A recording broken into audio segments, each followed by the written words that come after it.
Welcome everybody back to Shark Attacks of 1916. Chapter 4. Chapter 4. The next week was so hot, horses were fainting up and down Main Street. By Thursday, the temperature inside the diner was 102 degrees. But Chet didn't mind the heat. Something amazing had happened that day. The guys had invited Chet to go swimming with them at the creek.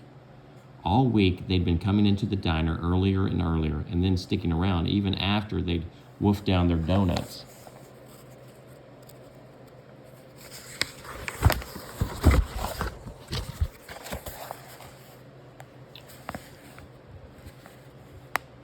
You ever seen the Pacific Ocean? Sid had asked one day. Sure, Chet said. What's it like? Monty asked.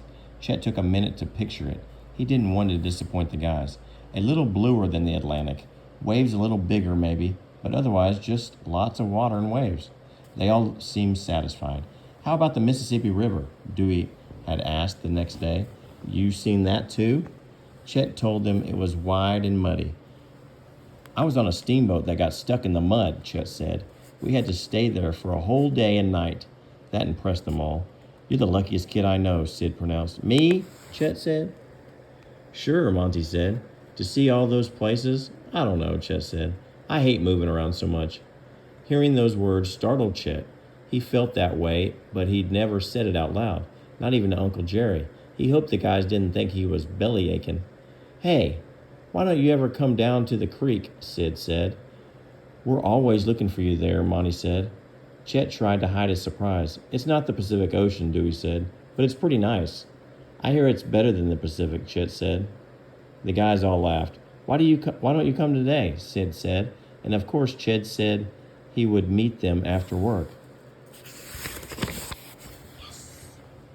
Uncle Jerry drew Chet a little map so he wouldn't get lost, a dotted line to the end of Main Street, and then behind the tile factory, down a steep hill and across a path.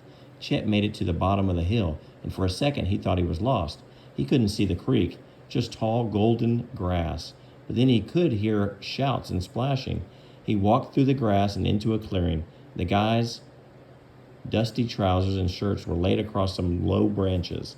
3 pair of scuffed-up boots were tumbled across the dirt, and just beyond there was the creek. The guys were right. It wasn't much, maybe 20 feet across. He couldn't tell if it was deep enough to dive, but it was nice and shady, and at the moment there was no place on earth that Chet would rather be. Hurry up, Dewey shouted. The water's perfect. Chet threw his clothes off and climbed up onto the broken-down dock. Jump, Sid said. With a running leap, Chet launched himself into the air. Whoosh! The cool water rose up around him. All of his worries washed away. The guys gathered around him. Dewey threw a pink rubber ball high into the air. Chet, catch, he said. Chet squinted up into the sun and miraculously caught the ball. Here, Sid yelled, jumping up and waving his hands. Chet threw the ball straight enough, like Uncle Jerry had taught him. Sid made a clean catch. They played ball, then they took turns jumping off the dock and chasing each other back and forth across the creek. When they got tired of swimming, they sat on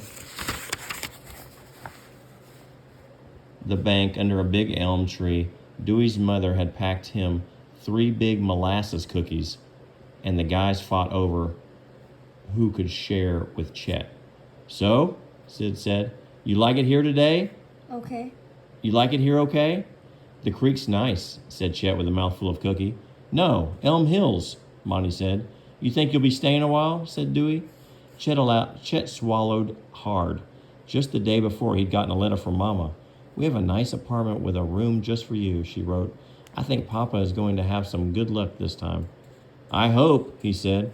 The guys all nodded. Minnie Marston's sweet on you, Dewey said. Really?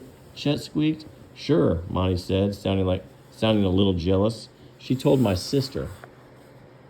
They sat there a while, talking about Minnie and Uncle Jerry's no-hitter in the high school finals of 1908. Then Sid stood up and dove back into the water.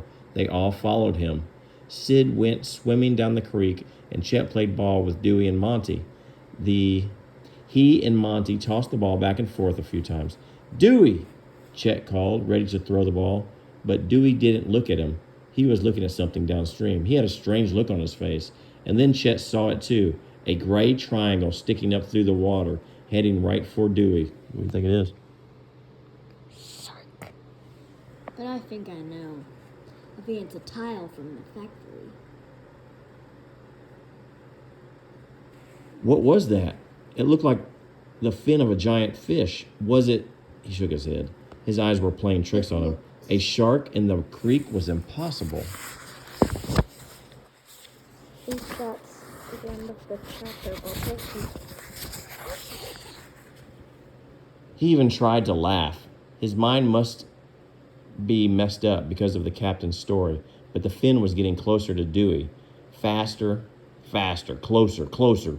Dewey! Chet shouted, but it was too late. There was a huge splash, and then Dewey disappeared. Well, me in chapter 5, I hate Gorge.